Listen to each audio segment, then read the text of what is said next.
Assalamualaikum warahmatullahi wabarakatuh.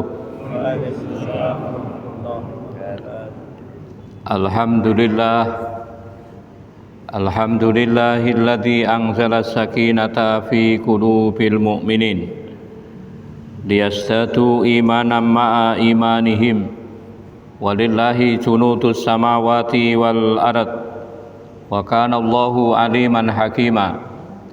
Ashhadu an la ilaha illallah wahdahu la syarikalah wa ashhadu anna Muhammadan abduhu wa rasuluh alladzi la nabiyya ba'dah. Allahumma sholli wa sallim wa barik ala nabiyyina Muhammadin wa ala alihi wa ashabihi ajma'in, amma ba'du. Qala Allahu ta'ala fil Qur'anil Karim, a'udzu billahi minasy syaithanir rajim. Ya ayyuhalladzina amanu taqullaha haqqa tuqatih wa la tamutunna illa wa antum muslimun. Ya ayyuhan nasu taqu rabbakum alladzi khalaqakum min nafsin wahidah wa khalaqa minha zawjaha wa bassa minhuma rijalan katsiran wa nisaa'a wattaqullaha alladzi tasaaluna bihi wal arham innallaha kana 'alaikum raqiba. Wa qala aidan wa la takunu kallati naqadat ghuslaha min ba'di quwwatin angkasa. Wa qala Rasulullah sallallahu alaihi wasallam, yamutul abdu ala ma'asa alaih. Wa fi riwayatin ukhra, innamal a'malu bil khawatim. Al hadis au kama qol. Monggo kita mulai dengan bacaan basmalah bersama-sama. Bismillahirrahmanirrahim. Bapak-bapak yang berbahagia, pada malam ini saya bacakan kitab Riyadhus Shalihin. Judulnya adalah Babu fil muhafadzati alal a'mal. Perintah untuk menjaga amal. Bapak-bapak yang berbahagia, jadi jenengan mungkin hafal dalam Quran surat Ali Imran ayat nomor 193, jenengan kan selalu berdoa, Rabbana innana sami'na munadiyan yunadi lil iman an aminu bi rabbikum fa amanna Rabbana faghfir lana dunubana wa kaffir anna sayyi'atina wa tawaffana ma'al abror. Rabbana faghfir lana dunubana, ya Allah ampunilah dosa-dosa kami. Wa kaffir anna sayyi'atina, ya Allah hilangkan dosa-dosa kecil kami. Wa tawaffana ma'al abror, dan matikan kami, wafatkan kami bersama orang-orang yang berbuat baik. Jadi kita mungkin Pak nggih, jadi kita kenapa kita itu harus menjaga amal Pak. Taruhlah kita sekarang sudah bisa jamaah sholat 5 waktu, gitu. Kita sudah bisa jamaah sholat 5 waktu. Kira-kira jamaah 5 waktu kita ini bisa kita pertahankan atau tidak Pak, sampai mati Pak. Taruhlah kita mungkin kita sering membaca Quran, ya, kita sering baca Al-Quran. Membaca Quran kita itu kira-kira bisa kita pertahankan atau tidak Pak sampai kita meninggal. Kenapa? Karena di dalam hadis Nabi nate dawuh, innamal a'malu bil khawatim. Amal kita itu tergantung terakhirnya Pak. Misalnya ada orang ya, orang itu sering melakukan ibadah, di penghujung hidupnya akhirnya orang itu ahli maksiat. Orang itu akhirnya ahli neraka Pak. Ada itu pada zaman Rasul. Jadi ada orang Pak, orang itu yang dilakukan itu selalu baik Pak. baik, tinggal sejengkal. Jadi tinggal sejengkal dengan waktu kematiannya, orang itu yang dilakukan kemaksiatan. Akhirnya orang itu menjadi su'ul khotimah. Jadi su'ul khotimah. Jadi amal kita, amal kita itu mestinya kita napa nggih? Kita pertahankan, kita jaga sampai Allah menjemput, Allah mencabut nyawa kita. Makanya di doa yang terkenal, ya muqallibal qulub sabbit qalbi ala dinik. Ya muqallibal qulub, wahai yang maha membolak-balikkan hati, sabbit qalbi ala dinik, mantapkan, kuatkan, teguhkan hatiku ala dinik, di dalam agamamu. Karena banyak Pak nggih, jadi banyak kejadian orang itu asalnya baik nggih, orang itu asalnya baik karena tidak kuat godaan Pak. Akhirnya orang itu menjadi tidak baik. Yang nomor dua, kenapa kita itu harus menjaga amal baik Pak nggih? Di dalam hadis Nabi pernah bersabda, yamutul abdu ala ma'asa alaih. Manusia itu akan mati menurut kebiasaannya Pak. Jadi misalnya kita itu sering ke masjid, kita sering baca Quran, kita sering melakukan amal ibadah, insya Allah ya husnul khotimah. Sebaliknya kalau orang itu tidak pernah sholat loh Pak, dia tidak pernah sholat, dia tidak pernah ke masjid, apa mungkin Pak orang itu bisa husnul khotimah? Kan tidak mungkin tuh Pak. Nggih. Seperti ini loh Pak nggih. Kan Nabi nate dawuh. Jadi orang itu man akhiru kalamihi la ilaha illallah dakhalal jannah. Apa nggih? Jadi barang siapa yang di penghujung atau di terakhir kata-katanya, barang siapa yang perkataan terakhirnya, artinya ketika mau mati, orang itu bisa mengucapkan la ilaha illallah dakhalal jannah. Orang itu bisa dijamin masuk surga. Tapi itu kan tidak bisa dihafalkan, Pak. Misalnya jenengan menghafalkan, tapi tidak ibadah. Oke? Kita hafalkan kalimat itu, tapi kita tidak beribadah. Tidak mungkin, Pak, kita akan bisa mengucapkan kalimat tahlil tersebut. Oke? Jadi kenapa kita harus menjaga amal kita? Karena tidak ada jaminan Pak, kita yang sekarang itu melakukan kebaikan akan bisa melakukan kebaikan tersebut sampai akhir hayat kita. Makanya doa tadi, wa tawaffana ma'al abror Rabbana innana sami'na munadiya yunadi lil iman an aminu bi rabbikum fa amanna Rabbana faghfir lana dzunubana wa kafir anna sayyi'atina wa tawaffana ma'al abror. Ya Allah, wafatkan kami bersama orang-orang yang selalu berbuat baik. Bapak-bapak yang berbahagia, kemudian Imam Nawawi ketika menjelaskan bab ini, yang dipakai dasar, yang dipakai dalil, yang pertama adalah Quran surah Al-Hadid. Al-Hadid itu insya Allah surat nomor 57, ayatnya ayat nomor 16. A'udzu billahi minasyaitonir rajim. Bismillahirrahmanirrahim.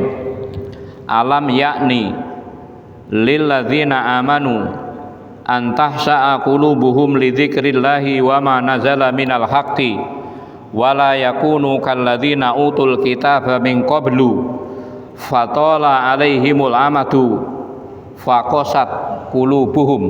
Betul Pak Eko? Surat Al-Hadid ayatnya ayat nomor 16. Monggo nyen baca Pak Eko.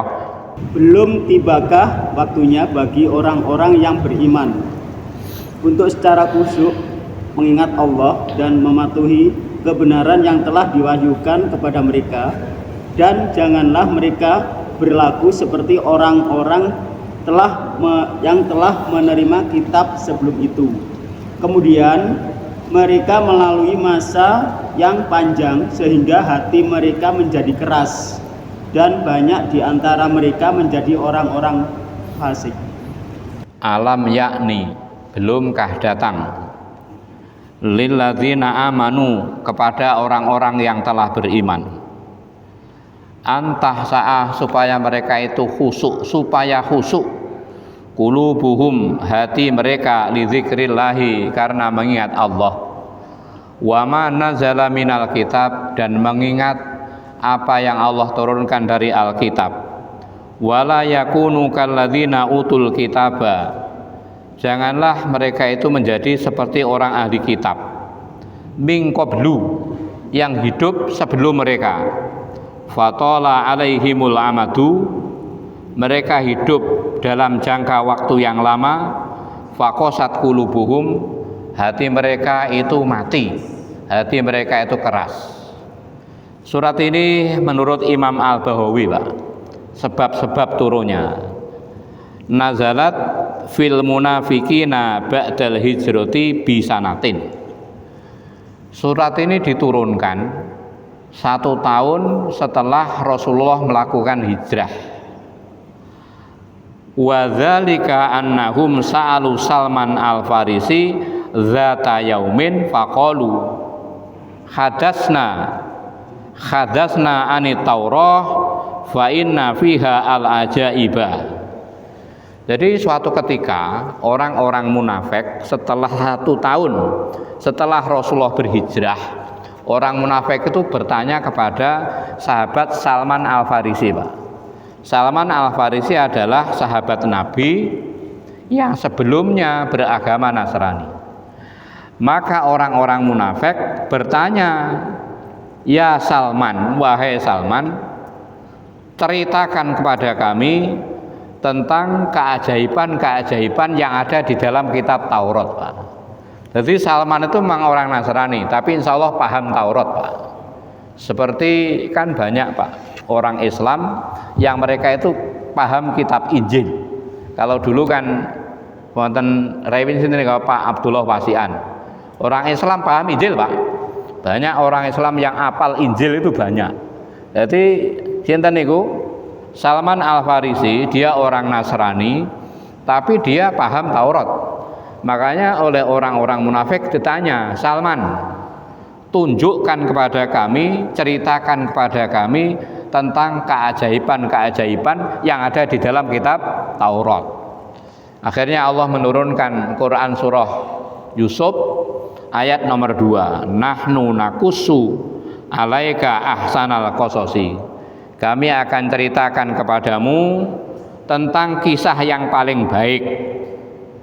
Kemudian Salman mengatakan, kisah yang paling baik itu bukan di dalam kitab Taurat, tapi kisah yang paling baik itu yang terdapat di dalam Al-Quran. Menyangkal, Pak. Orang munafik menyangkal, tidak mau diceritani Al-Quran, mereka tidak mau. Akhirnya Allah menurunkan lagi Quran surat Az-Zumar ayat nomor 23. Allahu anzala ahsanal hadis kitabam mutasabiha. Allah yang telah menurunkan berita yang paling baik, kitabam mutasabiha. Jadi kitab yang serupa. Mereka juga menyangkal, Pak. Akhirnya mereka bertanya lagi. Kemudian Allah menurunkan surat ini, surat Al-Hadid ayat nomor 16. Belumkah datang kepada orang-orang yang beriman supaya hati mereka khusyuk karena berzikir pada Allah Subhanahu wa taala. Itu riwayat yang pertama. Riwayat yang nomor 2, ya, dalam kitab Tafsir Ibnu Katsir itu diterangkan, jenengan bisa ngecek, Pak, Tafsir Ibnu Katsir. Jadi para sahabat ketika itu mengatakan melakukan agama itu bosan, Pak. Bosan. Kita akan pernah bosan, ya. Jadi bosan. Akhirnya para sahabat mengatakan, "Ya Rasul, tolong ceritakan kepada kami cerita yang menarik." Akhirnya Allah menurunkan Quran surat pertama tadi, Pak, surat Yusuf ayat nomor 3. Kemudian mereka tanya lagi. Allah menurunkan Quran surat Surat Zumar ayat nomor 23. Mereka bertanya lagi. Akhirnya Allah menurunkan surat ini. Jadi surat ini, Pak, ayat ini surah Al-Hadid. Jadi surah Al-Hadid ayat nomor 16 ini teguran, Pak. Jadi teguran bagi siapa saja yang mereka itu dengan membaca Al-Quran itu hatinya tidak bisa khusyuk, Pak.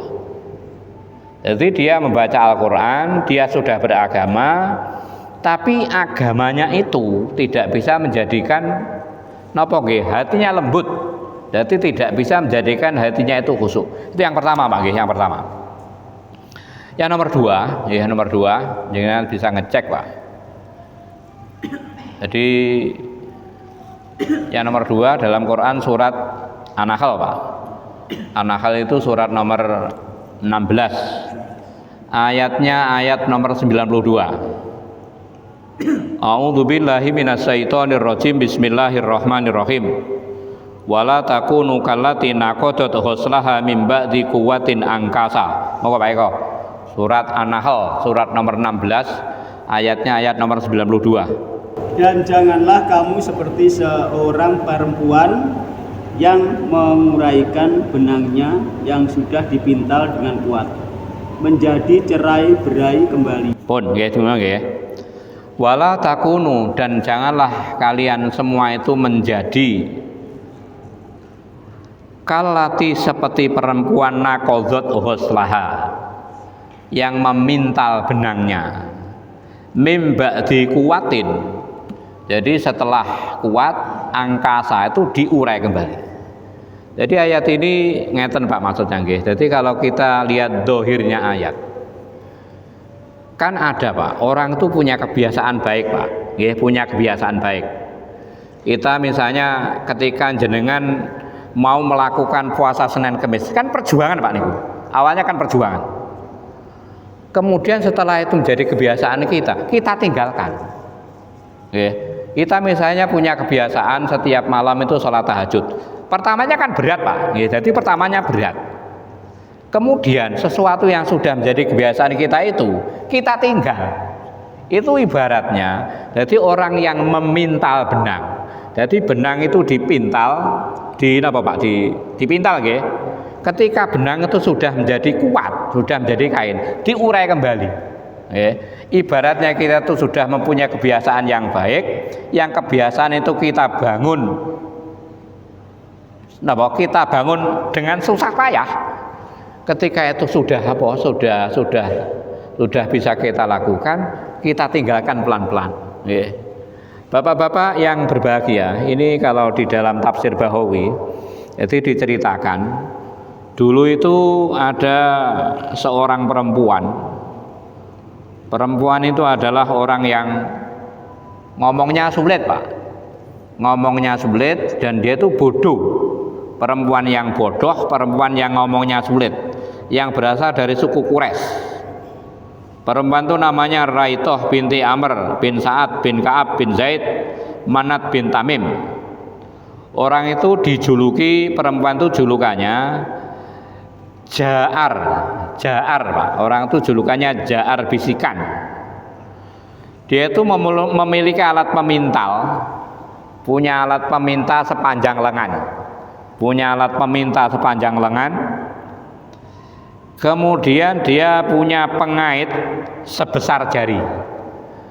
Kalau malam, kalau siang enggak ulangi. Jadi kalau malam, kalau siang memerintahkan anak buahnya, karyawannya untuk memintal benang. Malamnya diurai kembali.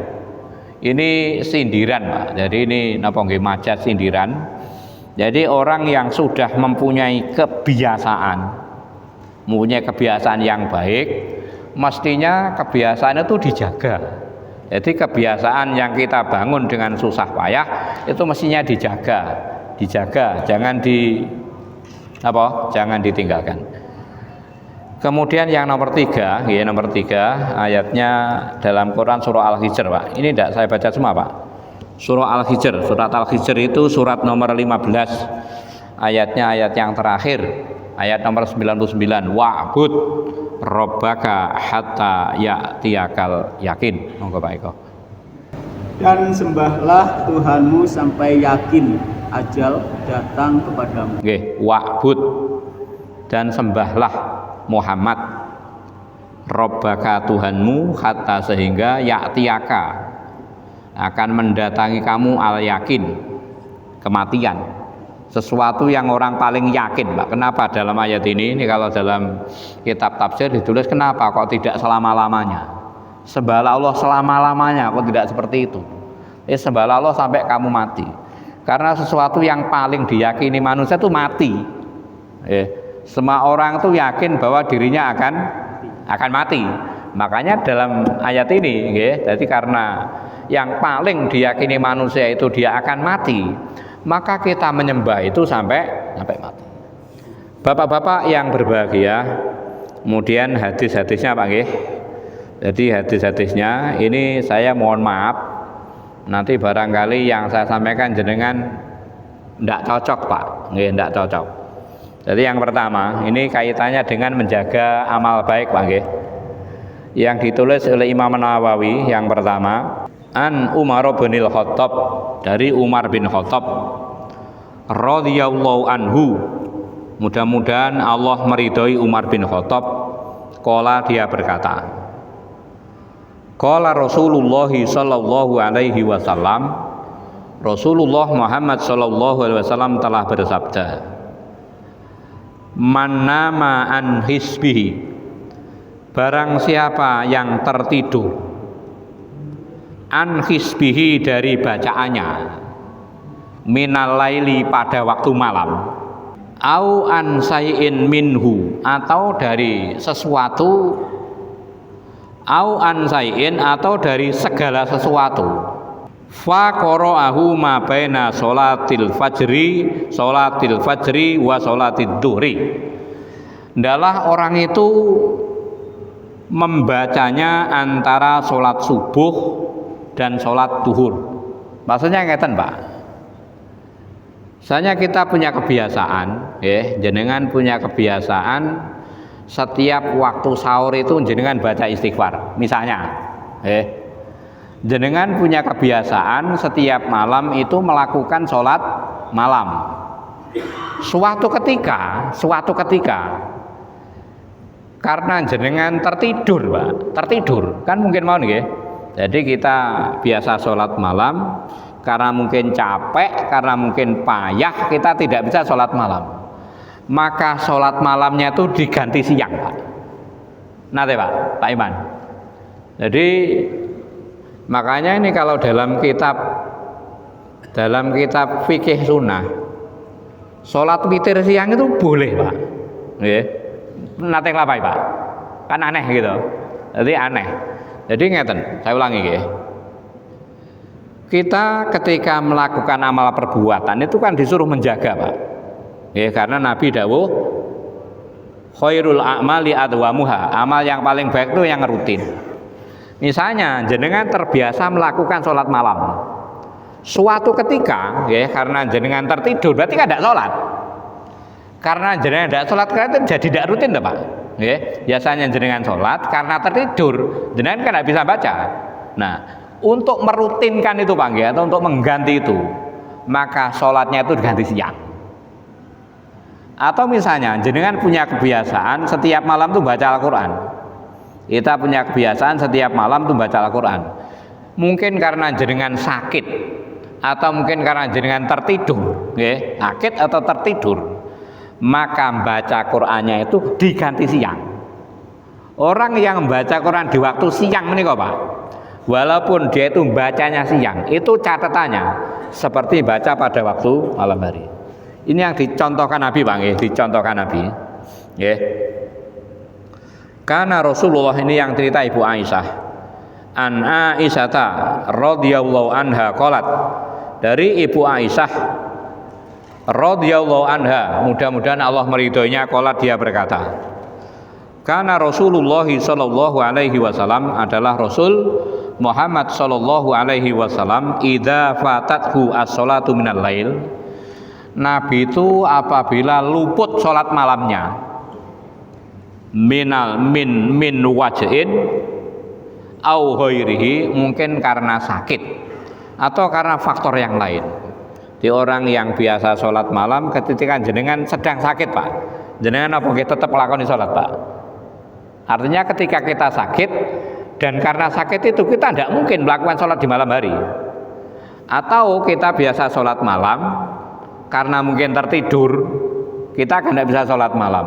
Nabi itu apabila mengalami kasus seperti itu, sholla minan nahari sintai asrota rakaatan, maka siangnya Nabi melakukan sholat sebanyak 12 rakaat. Sholat duha itu kan 2 rakaat, Pak nggih. Nabi mengatakan kullu sulama minan nasi sodakotun, setiap tulang sendi manusia itu setiap hari harus disodakoi, Pak. Manusia itu punya tulang sendi kalau tidak salah jumlahnya 300, Pak. 300 atau 360. Manusia itu punya 360 tulang sendi. Semuanya itu harus disedekahi, Pak, setiap hari. Kullu sulama minan nasi sodakotun, setiap tulang sendi manusia setiap hari harus disedekahi. Untuk mengganti mensodakoi 360 tulang sendi itu melakukan sholat duha 2 rakaat, Pak. Nabi itu sholat duhanya 2 rakaat. Tetapi apabila Nabi itu malamnya tidak tahajud, Nabi itu malamnya kerinan, maka sholatnya Nabi itu menjadi 12, Pak. Jadi sholat duha 12. Jadi yang 2 duha, yang 10 untuk ganti tahajudnya yang yang luput tadi. Bapak-bapak yang berbahagia, ini kemudian mengenai masalah witir yang dikerjakan tidak malam hari, Pak nggih.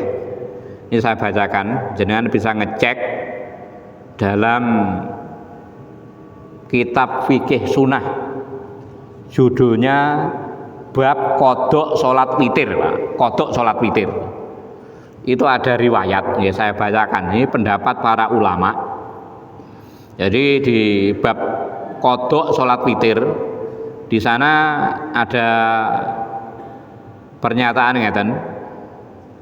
Dahaba jumhurul ulama ila masru'iyati qada'il witri. Jumhurul ulama atau kebanyakan ulama itu berpendapat witir itu untuk dikodok, Pak. Jadi orang yang mungkin biasa sholat witir karena kerinan, karena sakit atau faktor yang lain, Pak, sehingga dia tidak bisa melakukan di malam hari, mestinya witirnya itu diganti. Ini alasannya hadis yang diriwayatkan oleh Imam Al-Baihaqi, Imam Al-Hakim. Imam Al-Hakim mengatakan hadis ini sahih. An Nabi Hurairah, dari Abu Hurairah, anna Nabiya sallallahu alaihi wasallam qala, bahwasanya Nabi bersabda, idza asbaha ahadukum, apabila telah masuk waktu subuh, idza asbaha ahadukum, apabila telah masuk waktu subuh di antara kalian semua, walam yutir, dan dia belum witir, nate Pak, sudah subuh tapi belum witir, nate Pak Imam. Jadi sudah waktu subuh tapi kita belum witir, mungkin karena apa? Karena kerinan atau karena sakit. Jadi waktunya sudah subuh sementara kita belum witir. Fal yutir, adalah orang itu melakukan witir. Jadi orang yang malamnya belum sholat witir sementara subuhnya sudah datang, mestinya orang itu tetap witir. Dan terus cara witirnya bagaimana? Wong subuhnya sudah datang. Itu riwayat yang pertama, nanti saya bacakan. Riwayat yang nomor 2. Man nama an witrihi, barang siapa yang lupa, yang tertidur dari witirnya, au nasiyahu, atau lupa. Nanti Pak Iman, witir lupa, Pak. Tertidur mungkin saya member, Pak. Jadi karena kita tertidur kita tidak bisa witir, atau lupa. Jadi malam tuh lupa tidak witir. Fal yusollihi idza dzakarahu, hendaklah orang itu melakukan sholat ketika dia ingat. Jadi orang yang lupa tidak witir, ketika dia ingat mestinya dia witir. Kemudian pendapat imam yang 4, Pak nggih, jadi mengenai tata cara mengganti witir. Jadi orang yang malamnya tidak witir, itu untuk mengganti supaya witir kita tetap istiqomah, itu bagaimana? Yang pertama, ini menurut pendapatnya Imam Abu Hanifah, Jadi orang yang belum witir malam hari, maka orang itu boleh melakukan witir kapan saja selama waktunya tidak dilarang, Pak. Berarti yang nggak boleh itu habis subuh sampai matahari terbit, itu yang pertama, nggak boleh. Yang nomor dua, habis asar sampai maghrib. Yang nomor tiga, ketika matahari tepat di atas kita. Selain itu boleh, Pak. Itu menurut Imam Abu Hanifah. Jadi orang yang belum witir di malam hari, orang itu boleh melakukan witir di siang hari selama waktunya itu tidak waktu yang dilarang. Pertama, subuh sampai matahari terbit. Yang nomor dua, asar sampai maghrib. Yang nomor tiga, ketika matahari tepat di atas kita. Yang nomor dua, ini pendapatnya Imam Syafi'i, jenengan yang mungkin mengatakan madhabnya Syafi'i, yuqdha fi ayyi waqtin minal laili au minan nahar. Jadi orang yang malamnya belum witir itu boleh diganti entah di malam hari atau di siang hari, Pak. Tapi mulai dereng tuman, Pak. Orang sholat witir itu di siang hari. Misalnya, Pak, jadi misalnya ada orang yang melakukan witir di siang hari. Salahnya alasannya ini, Pak. Jadi madhab Syafi'i, pengikut Imam Syafi'i menyatakan orang yang malamnya belum witir boleh, Pak, diganti entah siang hari atau malam hari. Yang nomor tiga, ini pendapatnya Imam Malik. Orang yang belum witir, Pak, orang yang belum witir mestinya dia mengganti witir, Pak, ba'dal fajri, setelah fajar, malam tusolli as-subha, selama orang itu belum melakukan sholat subuh. Maksud saya begini, saya jenengan belum witir, Pak, belum witir, sementara subuh sudah datang, jenengan belum witir, selama kita belum melakukan sholat subuh boleh, Pak, witir nih. Makanya orang yang terbiasa melakukan witir, Pak, orang yang terbiasa melakukan sholat witir, walaupun sudah mendengar adzan subuh, orang tuh boleh sholat witir. Kenapa? Karena dia sholat witir yang tadi itu tujuannya mengganti, menjaga. Karena dia luput, dia tidak melakukan malam hari, maka witirnya itu dikerjakan walaupun sudah adzan subuh. Tapi nggak boleh tiap hari, Pak. Maksud tiap hari karena kan tidak mungkin. Jadi amal yang kita lakukan itu mestinya dijaga. Orang yang terbiasa witir, karena kerinan, karena sakit, sehingga dia tidak melakukan, witirnya itu mestinya diganti, Pak. Menurut Imam Syafi'i boleh malam hari, boleh siang hari. Menurut Imam Ahmad boleh dilakukan selama waktunya tidak dilarang. Menurut Imam Maliki, menurut Imam Maliki, jadi waktunya itu selama kita belum melakukan sholat subuh. Tapi kalau jenengan tidak mantap ya mau yojo, Pak. Mestinya ya mantap, ini dalilnya genah, dalilnya jelas, Pak. Jenengan bisa baca dalam kitab fikih sunnah, jilid 1. Hadisnya babnya bab kodok sholat witir. Sagetun paham, Pak, nggih? Muga, Pak. Enggak apa-apa. Nggih, sampun. Nggih. Witir itu kan sunnah, enggak dilakukan enggak apa-apa, memang bener, Pak. Tapi di satu sisi, Pak, tadi judulnya kan menjaga amal, Pak. Nggih. Jadi menjaga amal, makanya misalnya kita itu malamnya itu kita belum witir, supaya kita tuh tetap dianggap melakukan witir bagaimana? Ya dilakukan tidak di malam hari. Misalnya jenengan tidak melakukan, ya udah apa-apa. Jadi di satu sisi kita ingin menjaga rutinitas amal kita, sementara kita sudah kadung tidak sholat malam harinya. Maka supaya kita tetap melakukan, itu ada dispensasi, Pak. Seperti yang pernah saya sampaikan dulu, yang namanya qobliyah subuh itu kan sebelum subuh, toh, Pak. Tapi karena kita tuh mungkin, jadi karena kita itu ada terlambat atau faktor apa, maka qobliyah subuh itu dilakukan sebelum subuh. Itu tujuannya untuk apa? Merutinkan itu loh, Pak. Termasuk orang yang witir dikerjakan sudah adzan subuh itu tujuannya supaya amal kita itu rutin. Tapi misalnya tidak diamalkan, ya udah apa-apa. Misalnya jenengan mengamalkan, monggo itu ada dalilnya. Tolong ngoten Pak. Sampun. Nggih. Tinggal satu Pak artinya Pak nggih. Ini artinya cuma 2. Nggih, yang nomor 2.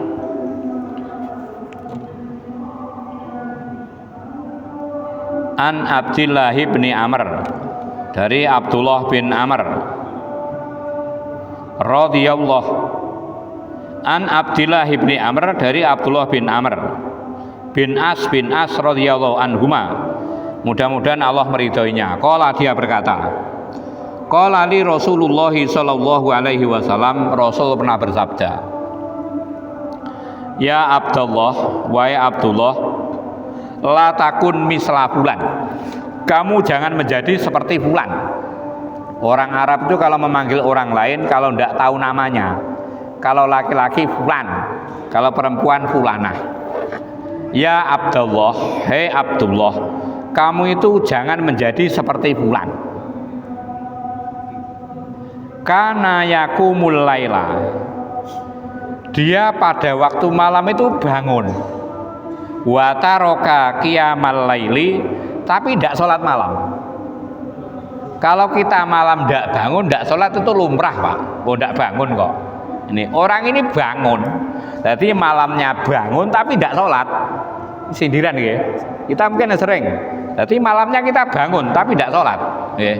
Ini dalam riwayat yang lain. Jadi dalam riwayat yang lain Pak, orang masuk surga Pak. Orang masuk surga itu kan karena mendapatkan rahmatnya Allah, gitu. Orang masuk surga itu bukan karena amal Pak. Dalam sebuah buku judulnya 113 wasiat Nabi, itu ada kisahnya kan. Ada orang itu hidup di atas bukit Pak selama 400 tahun. Orang ini hidupnya cuma beribadah Pak. Dia turun dari bukit hanya untuk mengambil buah delima. Setelah itu dia naik lagi. 400 tahun Pak, 400 tahun dia beribadah. Dia setiap hari berdoa, ya Allah, wafatkan aku dalam keadaan sujud. Kan saya itu Pak. Dia hanya beribadah, tidak pernah melakukan perbuatan maksiat. Dan dia berdoa, ya Allah, wafatkan aku dalam keadaan sujud. Dan malaikat maut diutus oleh Allah. Malaikat datangi orang itu. Kamu tanya dia ingin masuk surga karena rahmatku atau ingin masuk surga karena amal ibadahnya. Orang itu dengan tegas mengatakan, saya ingin masuk surga lantaran amal ibadah saya. Apa ada yang keliru Pak? 400 tahun loh Pak. 400 tahun beribadah, tidak pernah maksiat. Dewe Pak. Akhirnya ketika itu Allah mengatakan, malaikat seret orang itu ke neraka. Orang itu tidak percaya, apa salah saya? Saya beribadah selama 400 tahun, saya tidak pernah berbuat maksiat. Misalnya saya ingin masuk surga karena amal ibadah saya, apa ada yang salah? Akhirnya Allah memerintahkan kepada malaikat, cukil mata orang itu yang satu. Kamu cukil, kemudian kamu timbang. Jadi nikmatku yang berupa satu mata itu, kamu timbang dengan amal ibadah dia yang dilakukan selama 400 tahun Pak. Betul Pak. Ternyata setelah ditimbang masih berat nikmat satu mata nih Pak. Akhirnya orang itu baru sadar bahwa ibadah yang ia lakukan itu tidak ada apa-apanya Pak, dibanding dengan nikmat yang Allah berikan. Setelah itu akhirnya, ya Allah, saya ingin masuk surga lantaran rahmatmu, bukan karena amal ibadahku. 400 tahun buatan nutut Pak, napa malih kita tidak ada 400 tahun. Nah, di antara Pak, di antara yang diberikan rahmat oleh Allah, jenengan bisa ngecek dalam kitab Fikih Sunnah ada Pak, ingat saya, ya. Jadi ada dalam kitab Fikih Sunnah, babnya bab sholat tahajud, itu ada hadis punya gitu.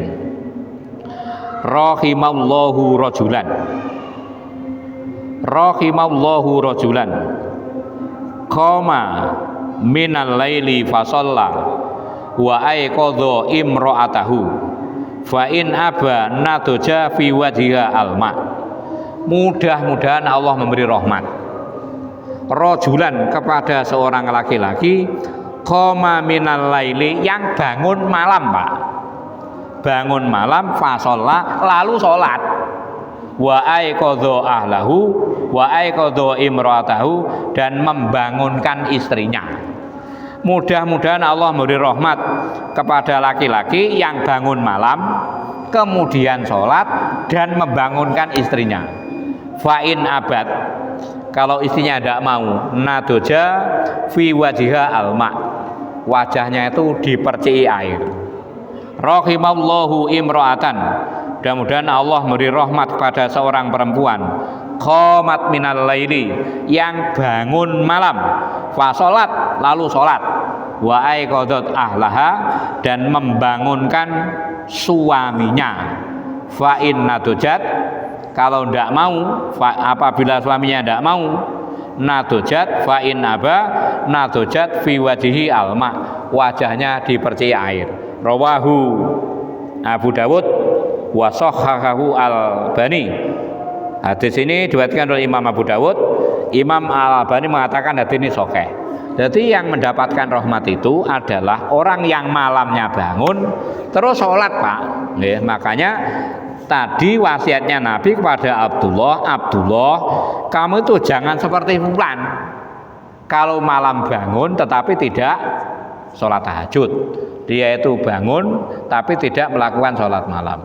Dalam riwayat yang terakhir Pak, juga di dalam kitab Riyadhus Shalihin, semenjak disindir seperti itu Pak, di Abdullah itu tidak pernah meninggalkan sholat malam.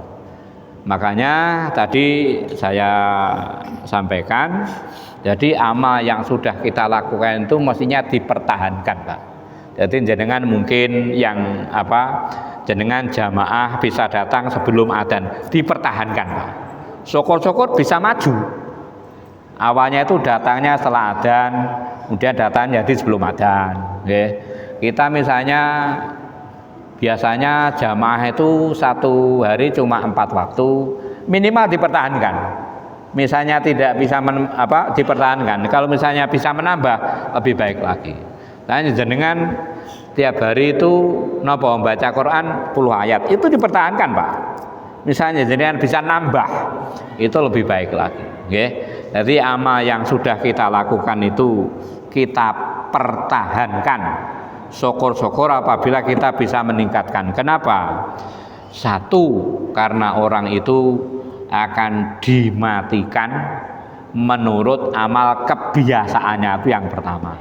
Yang nomor dua, karena amal kita itu yang dihitung itu yang terakhir.